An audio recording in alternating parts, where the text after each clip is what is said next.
Hey everybody, welcome back to another SideShow with Alexander and George Briones. Today we talk about a lot of things actually. We talk about current events, we talk about Colin Kaepernick, we talk about 9/11, we talk about the role that anger plays in so many of our lives. Of course, we center the conversation around veterans because both George and I are veterans, and it's relevant because there's a lot of pissed off veterans out there, but there's also a lot of people that just walk around with anger sort of in the driver's seat of everything else that they're doing. And so hopefully you guys can get a lot out of this conversation. I think as it goes on, we really get into a rhythm and get into some cool topics. So hopefully you guys enjoy. Hopefully you're not offended, but if you are, I don't give a shit. All right, on to the show.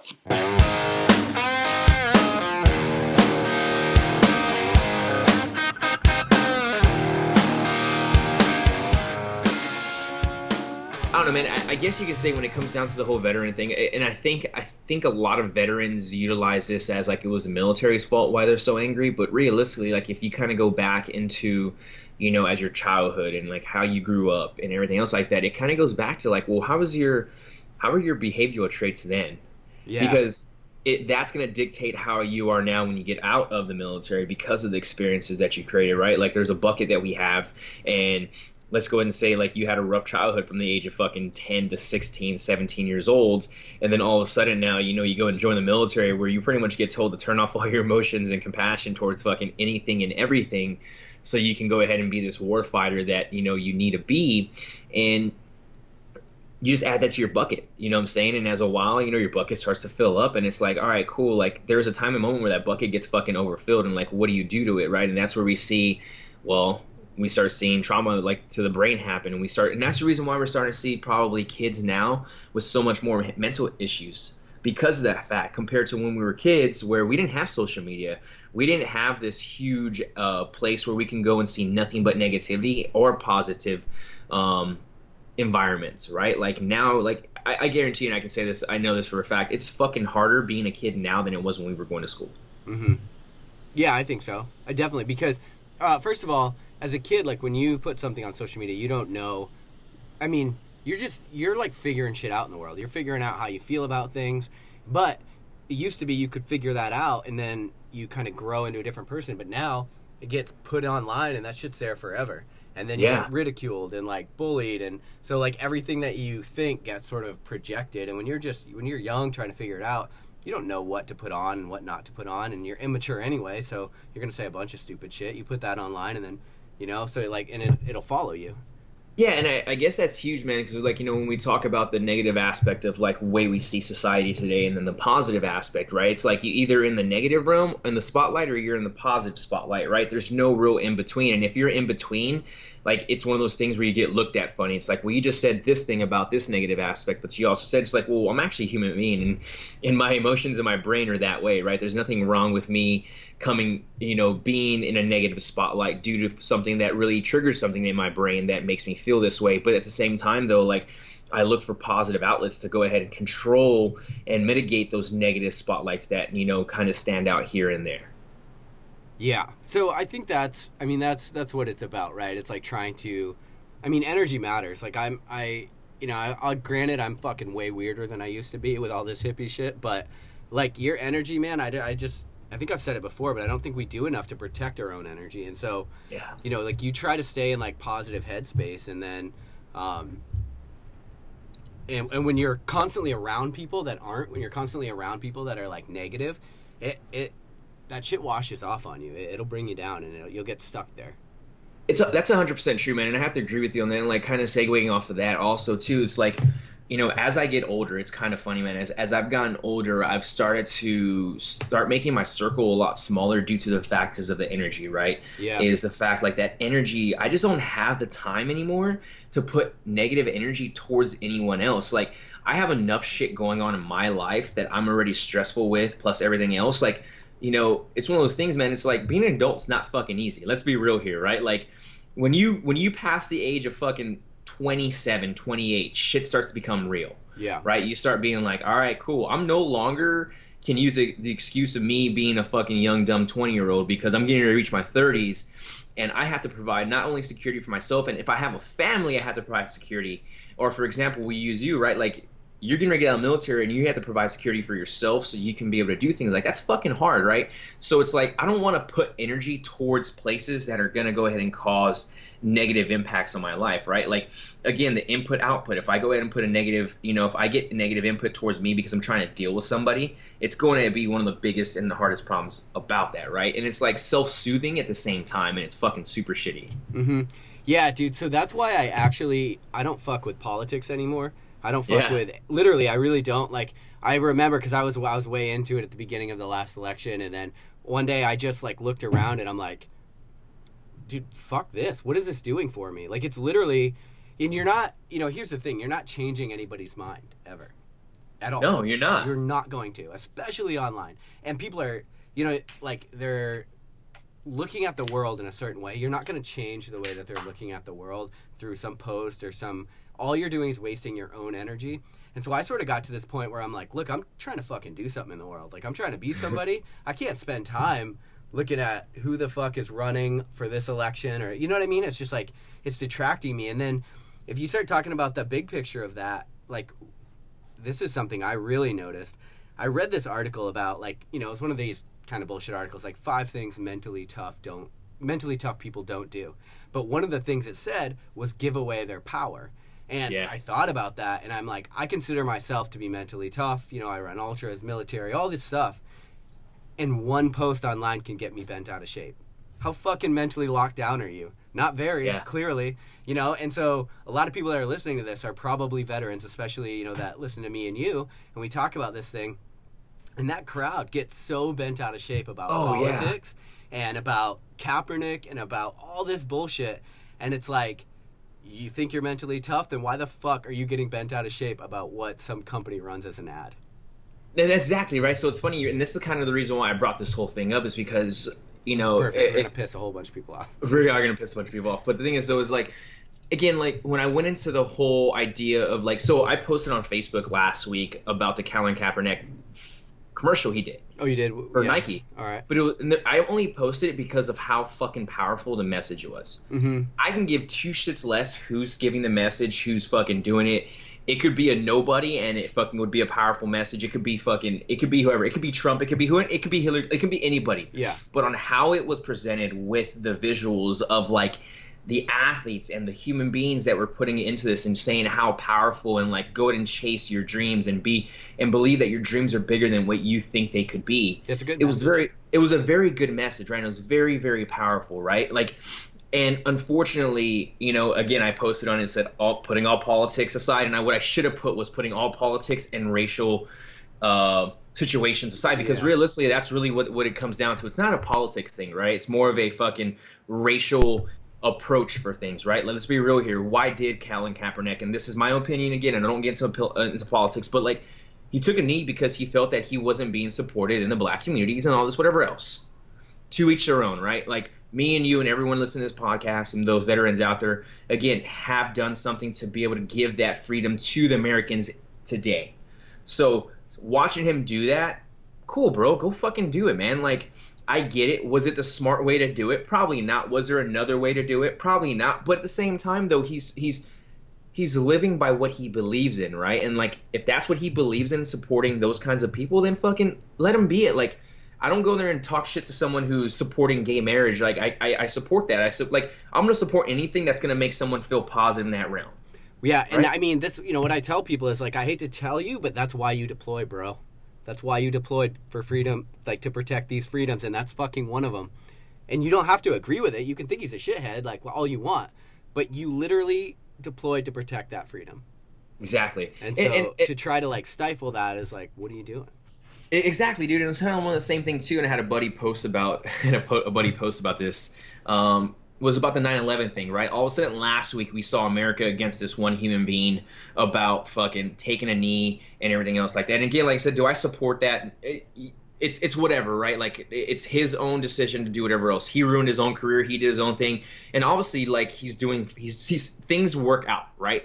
He's in a different spotlight now.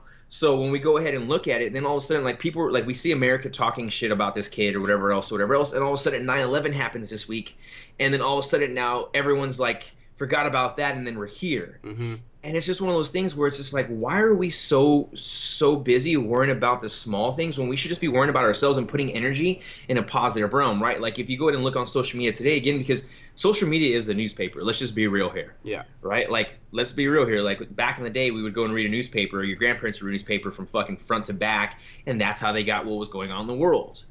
Right? So now we go ahead and look at social media. It's kind of the same thing, right? Last week's big news was the Nike commercial when Nike did. Now this week's big news is 9/11 and 17 years ago, and how it's been a big impact. And again, granted, it has changed the way we are forever, right? Like it's created a path for us, right? Mm-hmm. And like when I look at the universe and everyone's like, you know, when we look at the Big Bang Theory and we look at the Christian aspect of like how it was created, right? God created Adam and Eve and all the Genesis 1 and 2, and then we look at the Big Bang Theory where just all of a sudden things just started happening, right? But the thing is, it was in both of those creations of the universe, we agree on one thing: the Earth came out of nowhere, everything came out of nowhere, right? But from there, it came down to like who did that, who controlled what was created after that, Mm-hmm. right? It's the same thing now when I go ahead and look at the 9/11 incident, right? Like we all can agree, everyone in the world can agree that this big incident that happened on 9/11 to America changed everybody for sure. Like it changed Like everybody. the trajectory of the world. The trajectory of the world, For like sure. it was changed, Okay. right?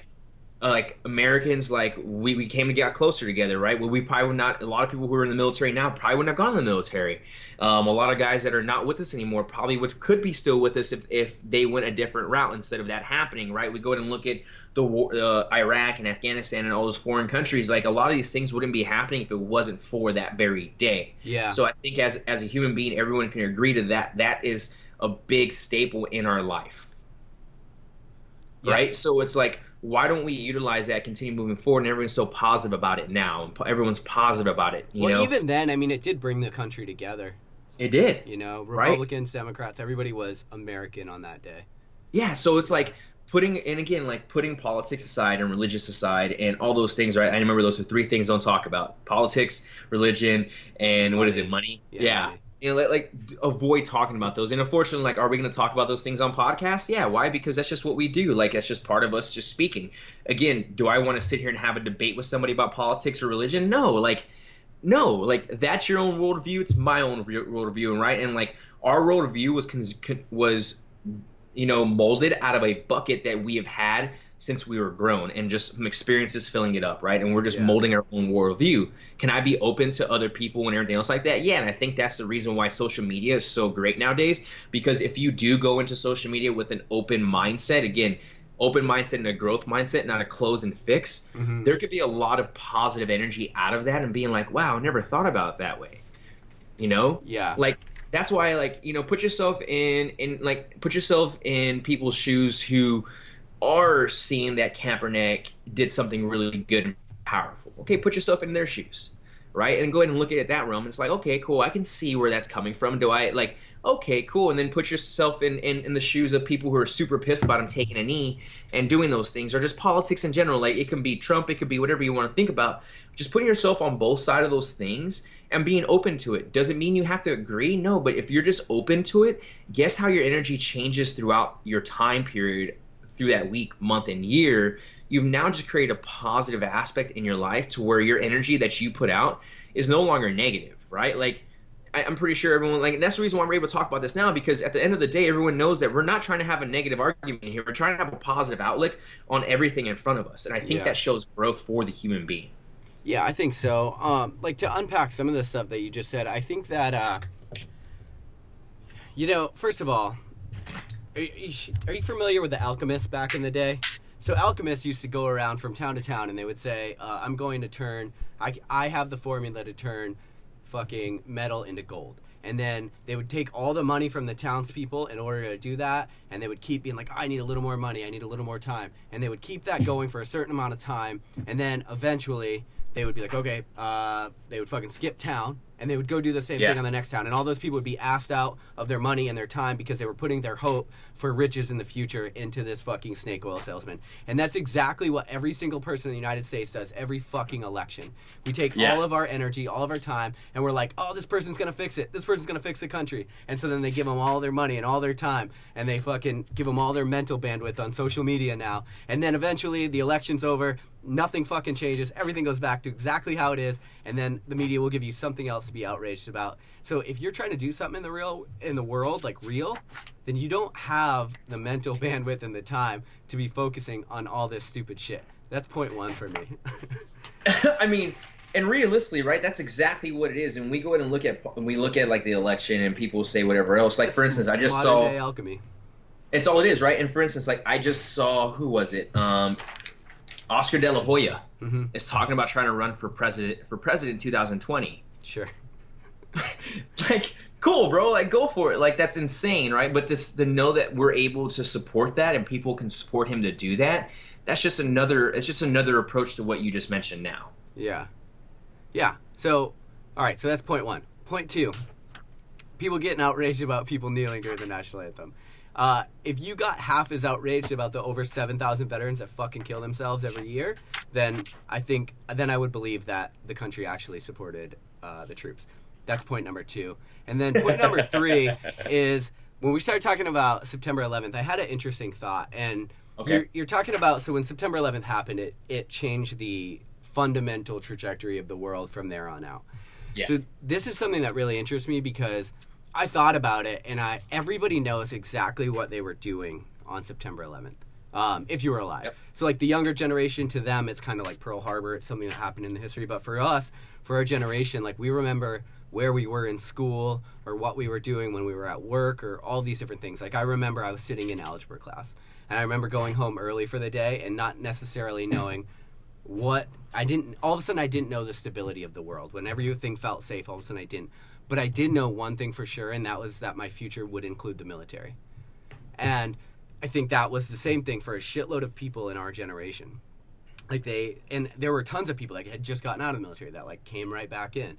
And people stepped up in a really major way for something that they believed in, right? They literally sacrificed everything for something that they believed in, which is why I thought it was so aptly timed that this message came out. And all these people who are willing to sacrifice everything for something they believe in were the exact crowd that got really mad about that ad, when I'm like, man, if you think about that message, like, that's real strong. Like, you were really willing to do that. But I think it's worth thinking about, because when you go through your life, there's going to be major things that are going to be roadblocks, and it's going to cause a dichotomy in your path, and you can go right or you can go left. And who you are in that moment, like how you respond to those things, that's the thing that is going to determine whether your life was a fucking in vain, was it a waste, or were you able to do something with it, you know? And so, like, your character, like the quality of your life, it's literally going to be determined by your response to those adverse, like, monumental situations. So I think that it's worth thinking about, like, who are you going to be in that person? Are you going to be that mentally tough person? Because just getting pissed off about it, you're not making a difference. Well, and that's the thing where it goes. Your own life. And that's where it comes down to, like, all right, cool. Like, it's like you're conscious, like, you're either conscious of it or the subconscious aspect of it comes into play, right? When I look at this. And for instance, like, everyone can remember, like, where they're at. And I'm not going to lie to you. I try to remember where I was at, and I have two memories that pop in my head about it all, right? Like, one is, like, at school, and the other one is at my grandma's house, like, sitting down watching the news. And I can't remember which one came first. Like, I literally can't remember which one came first at all. You know, and it's kind of, it's weird, dude. And I kind of started looking up into this, right? And the first two things came up to me was stress coping skills. So how did I cope with that at that time and moment? The second one was familiarization of my environment.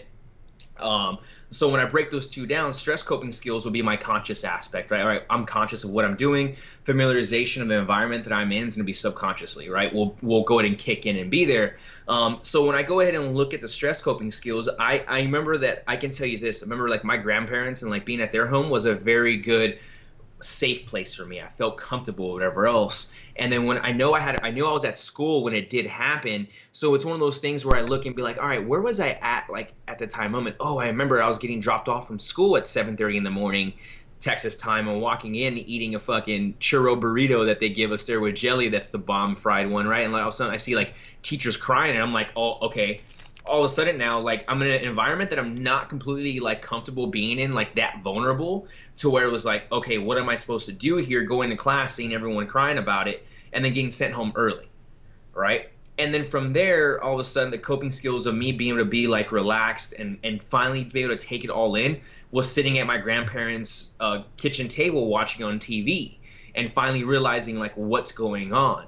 And the only reason why I bring those two up and breaking it down to like stress coping skills and familiarization of my environment was due to the fact that, okay, cool, when it all was going on, I just saw havoc happening around me, right? And when I say havoc, that was teachers crying, people were like freaking out, like us kids are like, what the hell, why is everybody putting us on lockdown? Yeah. Right? And all of a sudden I'm now at my grandma's house 3 hours later, sitting down in a comfortable place where I know I'm safe, where it's going on, families around, and now I can understand and finally take it all in.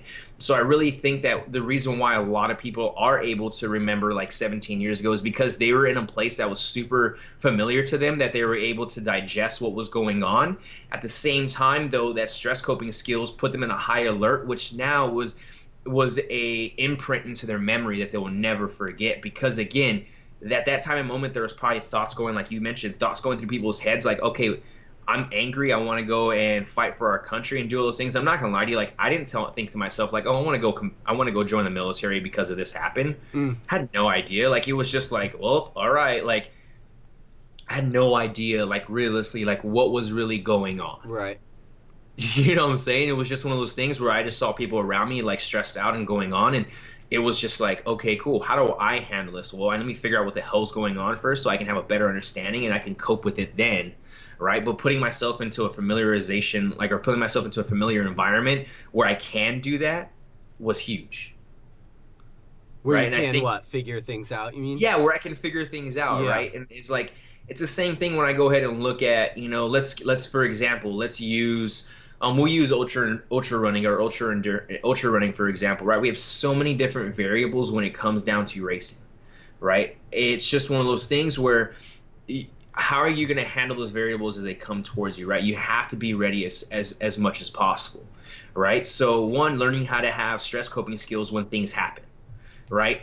Keeping that stress coping skills or the stress low, right? And then putting yourself in a place that is familiar as that race is or how that course is going to be.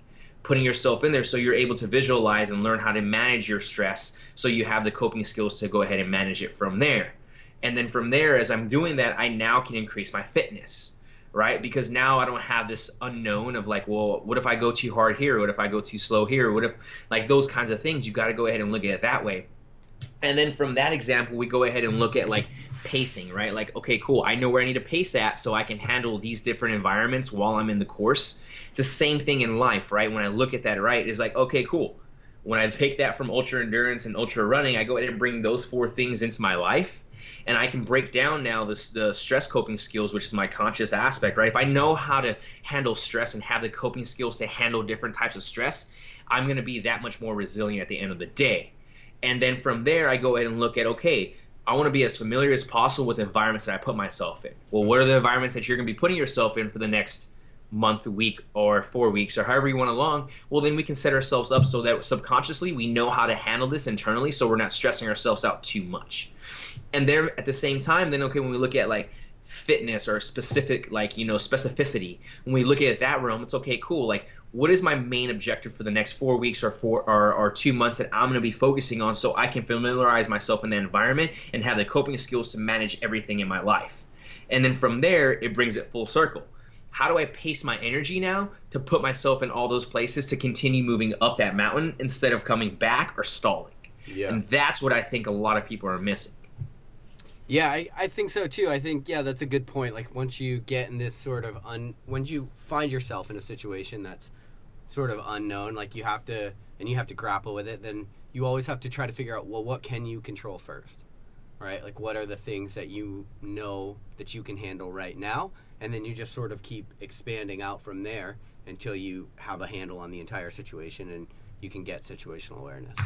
Yeah, and I think it just goes back to experience in life, right? The more experience you create in your life and the more suffering you put yourself into life, you grow from it, right? And when I look at suffering, does it have to be a negative type of suffering? No. Like, it can be super positive, right? And we talk about this all the time, and people are like, man, you guys talk about this all the time. But it's just because of the fact that, like, realistically, like, the time and moment in our life right now, like, the only way that people are learning how to grow now is to put themselves in a suffering position or a growth position or an uncomfortable position to go ahead and do that.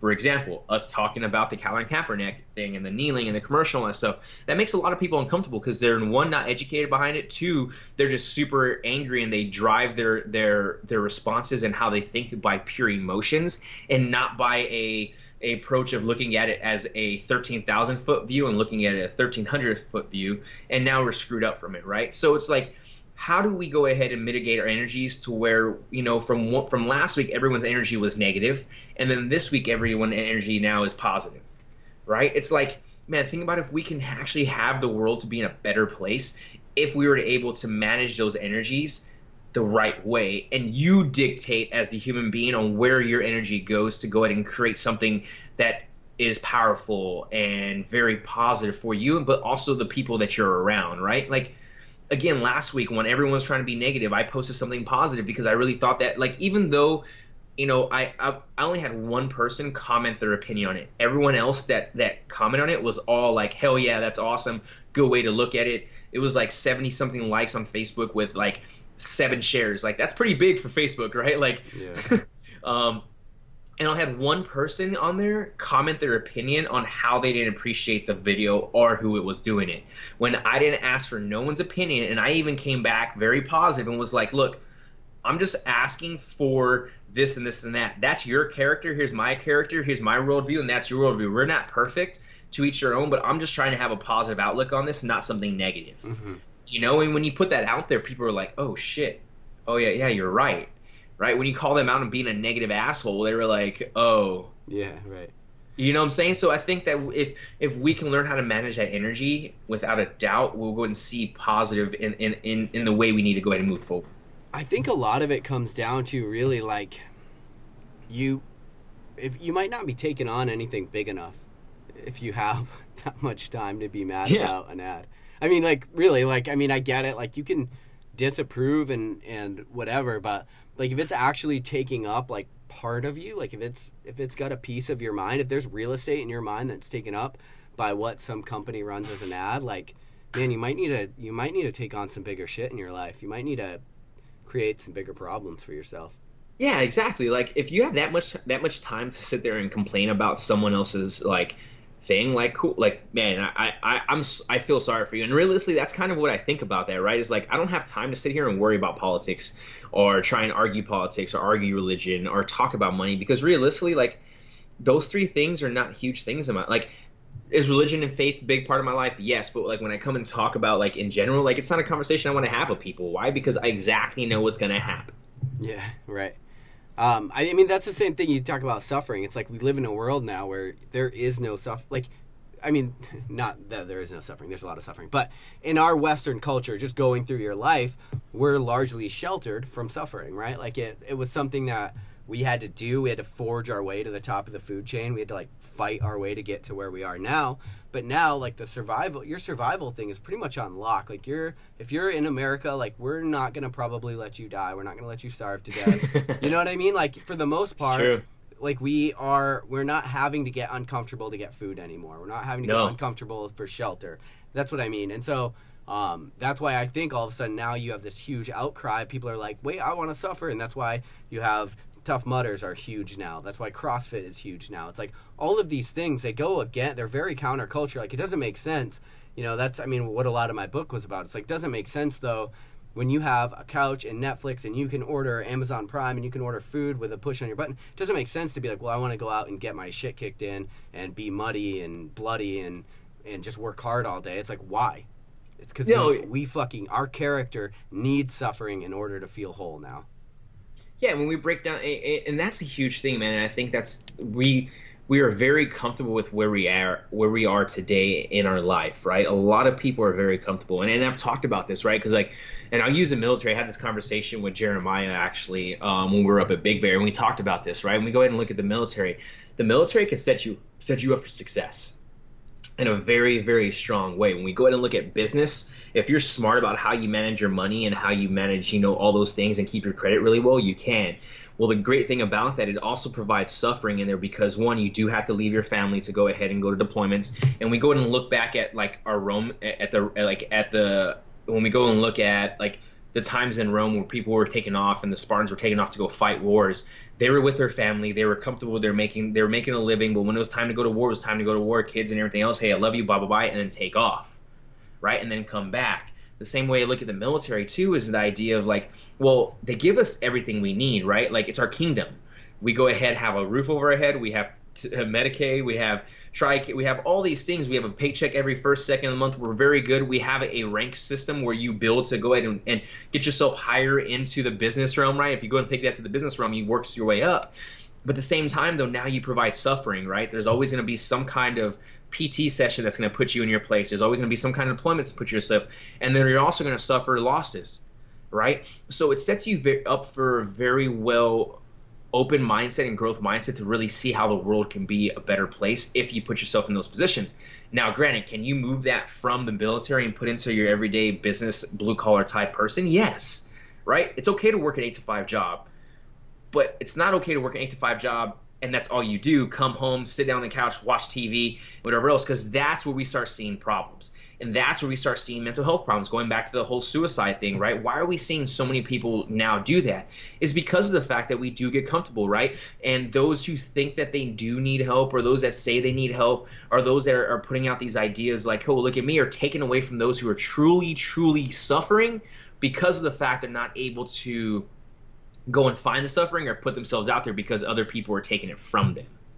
Yeah, and I think, like, if you take on, I think a lot of things really could be solved by taking on something, giving yourself a purpose that not only increases so this is an interesting thing. I've thought about it a lot, but it's like, essentially, if you're looking for a purpose of your life, if you make it very like, I just need a shitload of money, okay, that gives you something to work for or whatever.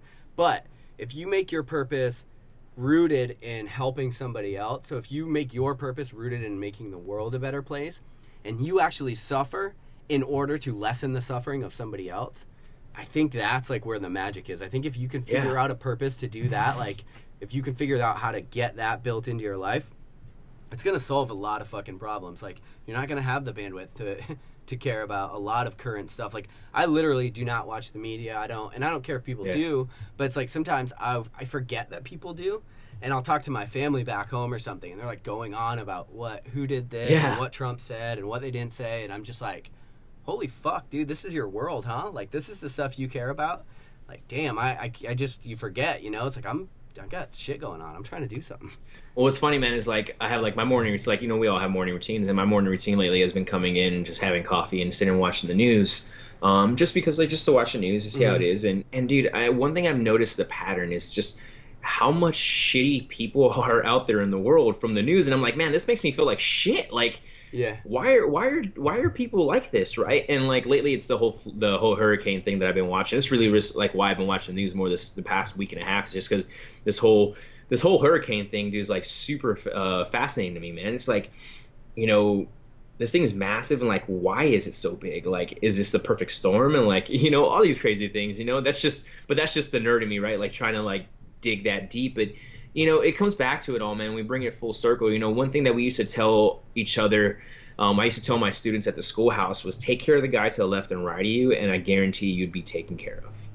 Right. Like, if everybody did that.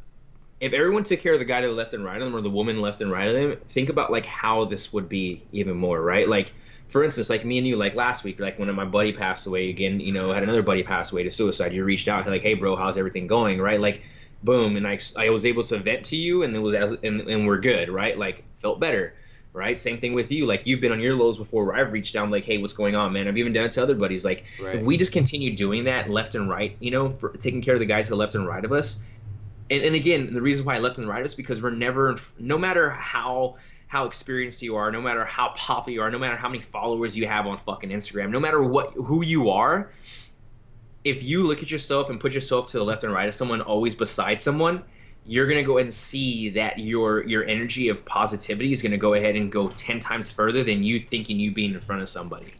You know, that is the huge part that I really believe. And I think a lot of people forget that, especially with the way society is now with Instagram and Facebook and all those things, is like the more followers I have, the more famous I am. And you even see that when you go out to public places. People dictate themselves off of fucking Instagram and their social media following and be like, oh, you don't know me? I have fucking this, and that. It's like, no, I don't know you. You want to know why? Because Instagram is a whole other fucking world and social media is a whole other world. Like there's a whole other type of world for like dogs. Like there's famous dogs out there. Like on Instagram, there's famous like fucking like that do other cool shit than what you're doing by the fitness realm. Like, and the reason why I bring that is because I am, and like we see that, right? But like I have I have a dog Instagram, and all I do is follow nothing but dogs on there. And like whenever I want to go to a place to like just be happy and not worry about the bullshit, I go over to his page and I fucking look at all dogs the whole time. Oh, that's funny. Like who gives like, but that's just like part of it. And it's just like that's a whole other world that no one knows about. Like there's multiple worlds in the Instagram world and the social media world that no one really realizes. And it's like, dude, like no one gives like, I know I don't give a fuck how many followers like that person has or whatever else. Like you're a human being just like I am. And if you're suffering and I see that, I'm going to help. And if I'm suffering, I would hope that you would also, if I was your friend and we're in that realm. But again, going back to it, cutting back from that is like, take care of the person to the left and right. And I guarantee you, you're going to be taken care of. Yeah, 100%. I mean, I think that is literally, you know, it's almost impossible to know the ripple effect. That's what I talked about actually in my morning coffee that went live today. It's like when you chase your dreams and you're happy and you're smiling all the time and you're stoked for other people that are doing the same thing, it's almost impossible to know the ripple effect of you just doing what you want in the world and supporting others doing the same thing. It's almost impossible to know what that ripple effect would actually be spread out over time, because we don't know, right? Like, because so many people are living these unhappy, angry, inauthentic lives. So we have no idea. What if everybody literally went after the things that they wanted in life and we all supported the other person, knowing, because when you go after something, you realize how fucking hard it is. And one of the things I've noticed, like, I'm really supportive now. Like, if somebody wants to start a new business and they start posting about it on Instagram, I remember this girl started a nutrition company in our gym, and everybody was like talking shit because of she's all of a sudden posting about it and all these tips on nutrition. And I'm like, man, you have no idea how hard it is to start a fucking business. Like, first of all, and so I was just like, I just saw this, like, it's really easy to play the critic when you never fucking do anything in your life. But when you start going after what you want, you realize how vulnerable you are. One of the byproducts of that is that you start supporting everybody else that's doing the same thing. And so if we all did that, like, the world would be a completely different place than it is right now. It's funny, man. It's like we're starting to see that a lot more too. Like not just in the fitness realm, but I'm also seeing this like in your everyday like business realm. Like there's a lot of new companies trying to come out, and you know they're putting themselves out there, right? Like they're putting their positive self out there, and they're putting the vulnerability of who they are out there, and that takes a fucking lot of balls. And I remember I used to be, when I was very unhappy, and like that was a few years back, whenever I saw people like trying to start their own businesses, I'm like, why is he trying to start his own business? Like, I don't get it. Like, the dude doesn't know a fucking thing. Like, what is he doing? Like, why is he doing that? And instead now I've changed my mindset, and being with Softly has been a really big part of me helping grow in that, because I you know, my ripple effect I think is very small, but it does come back sometimes, and it can be quite big. Yeah. Right. And it's one of those things where like when you like if you throw a rock into a lake, you go ahead and see this ripple effect, right?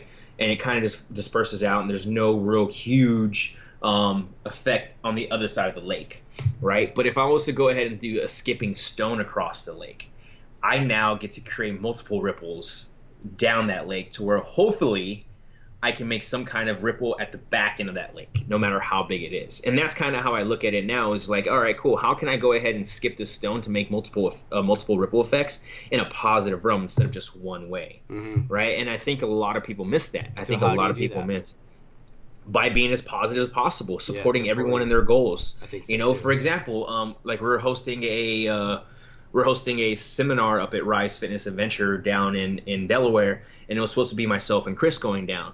Well, I'm not going after all Chris's only, right? So right away I text him, I was like, hey bro, let me know what you need help in on the seminar, so you can go ahead and teach it to the best ability, because I believe that putting out the best product is huge. Yeah. And do I believe in Chris being able to do it? Yes. And I want to go ahead and help him as much as possible with that, right? Like, even though it's one of those things where we're just kind of like, okay, cool, bro, like you're swimming now, bro, here you go, like this is it, it's one of those things where, you want to support something, or someone comes to me and they're like, hey, I want to go and run my first 50K in fucking 12 weeks. I'm like, well, how long have you been running for? Or have you been training for this? Or you been doing this? Or like, no, I've never done it. Well, I'll support you in it. And if you need help, I'll go ahead and help you with it. Here are my guidelines, and let's make it happen. I'll support you in it and try and get you there as much as possible, right? So it's like being as positive as possible in a lot of people's lives is kind of what I've been. Because you know what? Honestly, I missed that. I didn't have that for almost 3 or 4 years. I might have had 1 or 2 people or 3 people doing it, but I didn't have very many compared to what I have now. And I think the reason for that is because of the fact that me skipping the stone across the lake, creating multiple ripple effects by being positive in multiple people's lives, it just returns tenfold. Mm-hmm. Yeah, you know what's super interesting is Elon Musk was just on Joe Rogan, and it's everywhere, and everyone's talking about the interview. One of the things that people don't talk a lot about is at the end of the interview, when he was talking to him, he was talking about, like, if you could just tell people one thing, or if you could end with one thing, what would it be? And he's like, dude, just love everybody.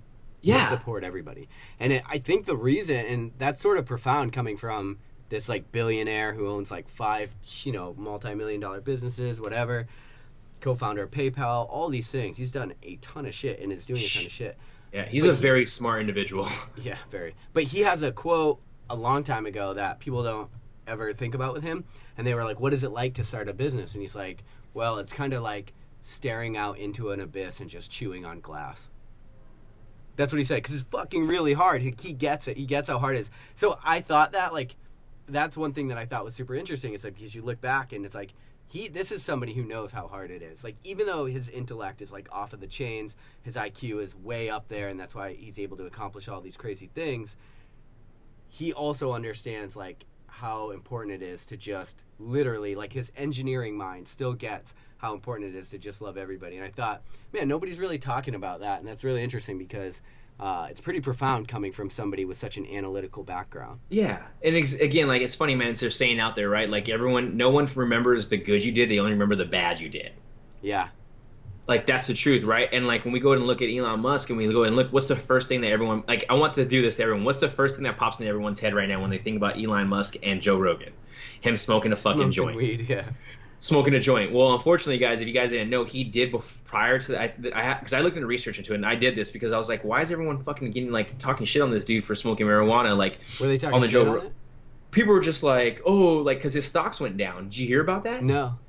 Yeah, his stocks went down due to after that happened, his stocks went down. But I was like, did his stocks go down because of, like, that happening, or did he do something before that? And it was something before that he did, and I think he ended up making, like, one of his things private or closing something like that for a business aspect. So it kind of made his stocks go down. And I could be completely wrong, but that's what I read on the news or read on our article about him. So realistically, it wasn't that, because again, like, people again look at that in a negative aspect, like, oh, here's this billionaire smoking marijuana, and it's like, it's not about that. It's like, look at what he's done, like, company wise, and look at, like, how he explains that. I mean, a lot of business people look up to the dude. Oh yeah, for sure.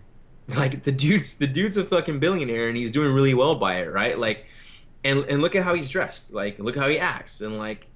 Well, you know what's interesting? It kind of, like, goes to my theory too. It's like all of his businesses are literally, he is striving to make humanity better. He is literally every single one of them, like solar energy, the cars, like everything he's doing.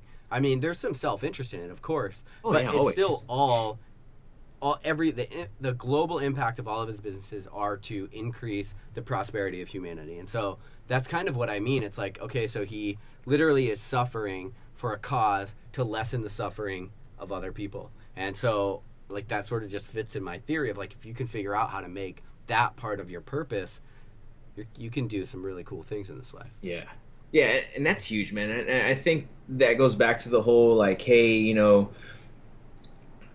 The ideal way I look at this, right, and how I kind of think about it is like when we talk about purpose, right? A lot of people's purpose is driven either through a negative approach or through a positive approach, right? And like if you have a negative approach, and Brent said this the best, like, you know, because I was telling him, I was like, man, I use a lot of negative energy to fuel my fire.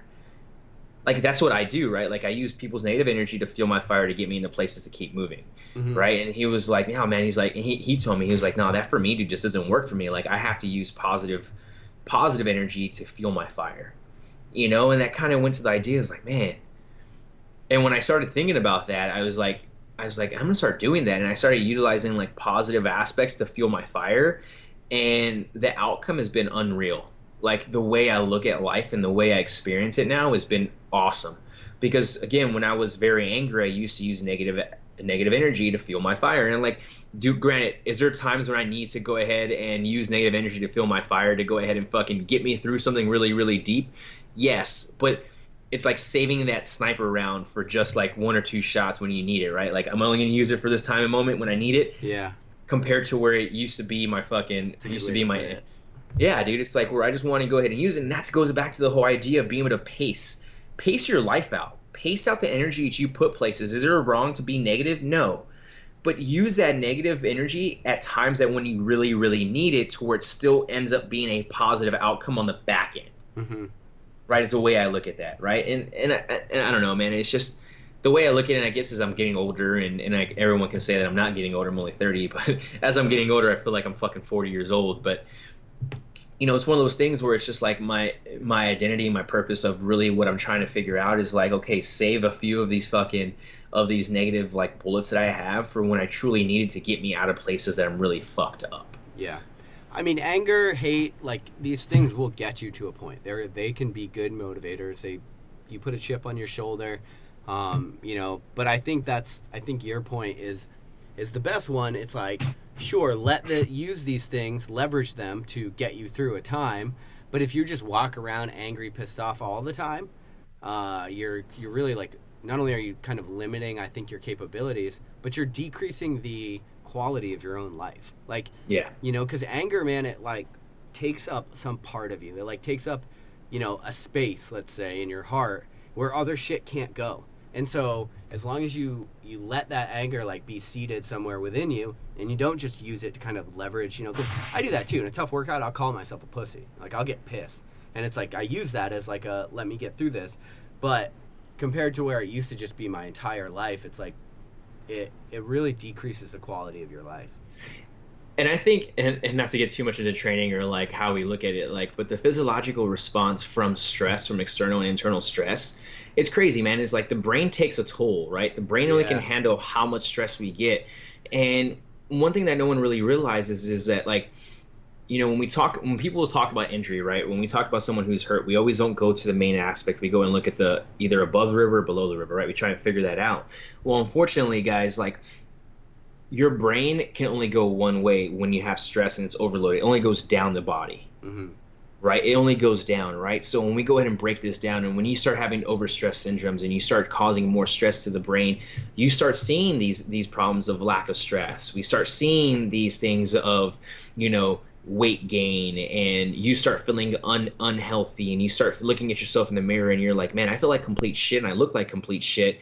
And the reason for that is because of the fact that you've caused so much stress to yourself from other shit in your life that you're no longer able to manage it or mitigate what's going on. And the only way to change that is by putting yourself in a position of positive outcomes, right? Because you've been in such a negative realm and so long, right? Like, and if you have, and it goes to the same thing, right? Like I have a tattoo on my left shoulder that has a heart on it has a heart in it, stands for carrying my heart on my sleeve, right? Like, that's when I was young and angry and everything else like that, because that was just kind of what I did. Do I carry my heart on my sleeve no more? No, I carry my heart on my chest, and I'm really, really passionate about that now. You know, and it's just one of those things where it's like being able to take it off your shoulders and putting it in your heart does change the way you handle stress when it comes to you every day, to be able to have a positive outcome of it all.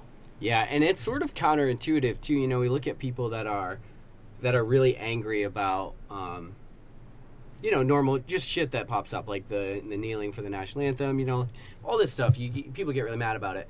It's almost counterintuitive, because it's like we take all this time and we worry about our nutrition and we worry about our movement practice, and we take we're going through all of these steps to take care of ourselves, but then we're walking around pissed off, which is like aging us quicker. It's going to manifest as physical problems. Like, anger will fucking kill you early, for sure. And so, you know what I mean? It's like, it's interesting because it's like you take care of yourself in all these ways, but the mental side of it, for whatever reason, to a lot of people is just, I don't know. It's just not there. It's like, it's a afterthought. And I'm going to talk a little about like the whole like suicide thing real quick, because I believe that a lot of the reason why we're seeing suicide is because due to anger. It's not, and this anger causes depression. And again, it's a disease. It's not a good coping mechanism for the world. That's the problem. No, it's not a very good coping mechanism for the world. And right now, everyone sees suicide as the only way out for, like, a lot of people see it, right? And it's like, man, it's like, that's not the way out. Like, that is just setting up a false idealization for a lot of people to think that's cool, right? And it's not. Like, fucking taking your own life is not cool, right? And that's my opinion, and I'm gonna go ahead and stick by it. Like, have I had close buddies take their lives? Fuck yeah. Have I saved my sister? And like, this is where I get deep. I've saved my sister from doing it. Mm-hmm. I've literally saved my sister, having ties around her fucking neck. And I walked into her right before I went to deployment, or before the military, walked into her room with ties around her neck, and I had to fucking save her life and do that, right? For the longest time, I was angry at her, right? For the longest time, I was angry at her, and I started realizing, like, why did she do that? Like, what was she angry about? What was she sad about? Like, and it came down to just, like, it was just the environment that she had put herself in with, my dad wasn't the fucking greatest father being towards, like, so I was angry about that, and we're trying to do our best for it, and it was one of those things where, I kind of look at it now when I look at a lot of my buddies that have taken their lives or whatever else. It's not from the deployments. That's the funny thing. Everyone's like, oh, it's PTSD from deployments. And I'm like, yes and no. Like, we're just chasing the fucking dragon. That's all it is. We're chasing the dragon, right? I'm chasing a dragon. And unfortunately, when we chase that dragon, we build a lot of anger up. And then when we go ahead and do everyday living, for instance, when we're married and we have kids and all those other things, that causes a lot of other stress to our life. So trying to chase the dragon and manage all of that, it just builds this fucking bucket of anger that leads us to domestic violence, alcohol, and binge drinking and depression. And then all of a sudden, once we hit depression, and the only way to fix that right now is through opioids and other crazy stuff that people are seeing, which also cause more side effects for anger. Yeah. Right? So if we were able to get people out of being angry and unhappy and understand, like, hey, let's go ahead and get these guys into a positive realm, a person in a positive realm, or taking care of each other to the left and right of us, and showing that there is positive in the world and not so much angry, and you don't have to chase the fucking dragon 24/7. Like, it's cool to chase. Do I chase the dragon? Fuck yeah, I do. But guess where I chase the dragon in a positive realm now? Ultra running. Like that was the biggest thing. You gotta find that thing. You got to find that positive, that outcome, chasing the dragon, and not chasing the dragon by trying to hide your anger with alcoholism or drugs or antidepressants or any of those things. Find the dragon. You can still chase a dragon, but in a positive realm, right? To where you can go ahead and let your anger out. Because I tell you what, man, now that, like, and again, like I said, you've been a big part of the reason why I got into it, and other friends too, but you were a huge reason. I never knew what it did for us. I never knew, like, how powerful it could be to change my life in a positive realm, right? I was able to chase the dragon in a different realm that created positivity. So the anger that I had in my body went towards the miles on the trails. Right. Now I don't run angry no more. Right. Like, I don't run angry anymore. I run happy. Right. And we'll go ahead and go back to the Jim Walmsley thing, right? Like, the dude ran angry for so fucking long. Look what happened to him. Yeah. It took him how many times to break the Western States record, and granted, he didn't have a good showing at UTMB, but to be expected, bro. You just got done fucking putting your best race up at Western States. It took a month off and went into a huge training session, and going into that, like, it was bound to happen, right? It was bound to happen. And when you're elite level like that, you do it, right? The same thing, I go ahead and look at Avery Collins right now. Avery Collins right now should be finishing his race here soon today. But the dude's been running for 80 plus hours over the Tour de Gens, bro. It's fucking one of the biggest fucking 200-mile races in the world. In the Italy Alps, right? Like, I think it's the French Alps or one of those two. Yeah, I got that one on my list too. Bro, but the thing is, though, is, like, if you're angry and trying to run that, like, there's no fucking way you're going to complete that. Yeah, anger gets you to a point, but it won't get you where you ultimately want to go. That's the problem with it. Exactly, right? Anger stops you in your tracks when being positive and happy, it lets you go ahead and continue moving forward. And I think that's where a lot of people miss it. And deployment, it's not fucking easy. But one part of deployment that is easier to digest is the fact that your life becomes very rudimentary. You're just trying not to die, and you're trying to keep the people beside you alive. And so, in a lot of ways, your life is very simplified. And I noticed that that's one of the things I love about ultra running. It's like when I'm out there, especially when I'm starting to really suffer and the wheels are coming off, my whole world becomes put one foot in front of the other. There's no more time for anger. There's no late payments or 401k or stress or thinking about, it's literally just put one foot in front of the other. And so I think having these sort of rudimentary outlets where you can make your life about forward progress at some point, which is why I think ultra running is so powerful, having that outlet when the rest of your life is really fucking rough, it's huge. I noticed it this past week. It was I was having a super stressful week, and trying to get out of the military and dealing with a VA is a fucking nightmare. And so I'm literally man, I was just getting so fucking stressed out. And last night I was I just need to move. So I went out, I was I'm going to run for an hour. But I ended up running for 3 hours, and then once it was over, I was just all right, cool. Time to go to bed. Feel way better. You know what I mean? I just needed to suffer a little bit. I'm okay now. I'm only use 3 words. It's only temporary. Yeah. Always. It's only temporary, right? Everything that we have, it's only temporary. And we'll go for it. No, I agree. We're all fucking sandcastles here. That's it. And you never know when the tide's going to come up and just wipe that shit away. You're not... Your legacy... You think about, probably in our generation, Trump has probably built the biggest legacy as far as in the business side and the presidency and all this stuff, right? He's a fucking sandcastle. Eventually America will be fucking wiped away, and so won't he, and so won't his legacy, just like I will, and so just like you will. So quit taking it so fucking serious. You're not getting out alive. You're not. Stop being so pissed off. You're not going to get out alive. Find shit, find dope people, find dope things to do. And start spending your time there, man. No, 100%, dude. I think I really hope that a lot of people start seeing that. And again, like I said, the people that are listening to the show, do us a favor and share it with someone who needs it. Because of the fact that I really believe that, a lot of people are walking around pissed off. Yeah, well, a lot of people are walking around pissed off subconsciously that don't really realize it, and then consciously it comes out in random places to where if we can go ahead and subconsciously be happy and not have so much anger there and save those rounds for when they actually need it to go ahead and keep you moving and being positive, I think it's going to be golden. Again, like I said, it's only temporary. We're only going to be in that time and moment for a little bit. It might be, one or two things. It might be this. It might be, you might be in a place where you're fucking shitty for the next 2 hours and it's going to be whatever else, or it might be a full week like you just mentioned. Yeah.